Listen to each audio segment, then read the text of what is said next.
लागली आस.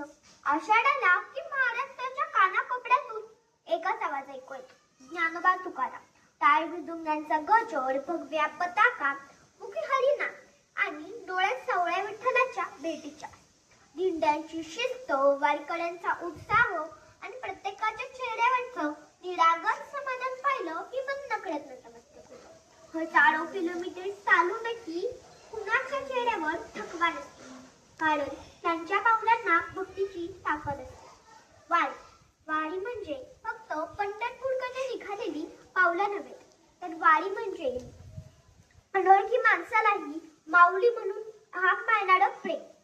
वारी म्हणजे भुकेल्याला स्वतःच्या ताटातील घास देणं. वारी म्हणजे थकलेल्या वारकऱ्याचा हात धरून त्याला पुढे चालायला बळ देणं. वारी म्हणजे स्वतःचं दुःख विसरून दुसऱ्याच्या डोळ्यातील अश्रू. तिथे श्रीमंत गरीब, जात पात, पद प्रतिष्ठा, सत्ता संपत्ती यांना काहीच किंमत नसते. इथे प्रत्येकाची ओळख एकच असते, विठ्ठलाचा वारकरी.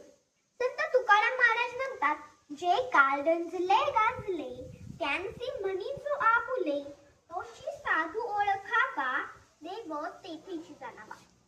हा अभंग फक्त म्हणण्यासाठी नाही, तो जगण्यासाठी आहे. पण मनात एक प्रश्न उभा राहतो, वारी फक्त 15 दिवसांचीच का? वारी संपते, दिंड्या घरी पळतात, टाळ मृदुंग शांत होतात, मग माऊली म्हणून हाक मारणारे ओठ पुन्हा काढू शकतात. सुखात आनंद मानणारी मन पुन्हा मत्सराने भरून जातात. दुसऱ्यासाठी धावून जाणारी पावलं पुन्हा एकमेकांना पाडण्यासाठी धावू लागतात. कार्यालयात कुडबोडी, समाजात जातपात, घरात अहंकार, नात्यात स्वार्थ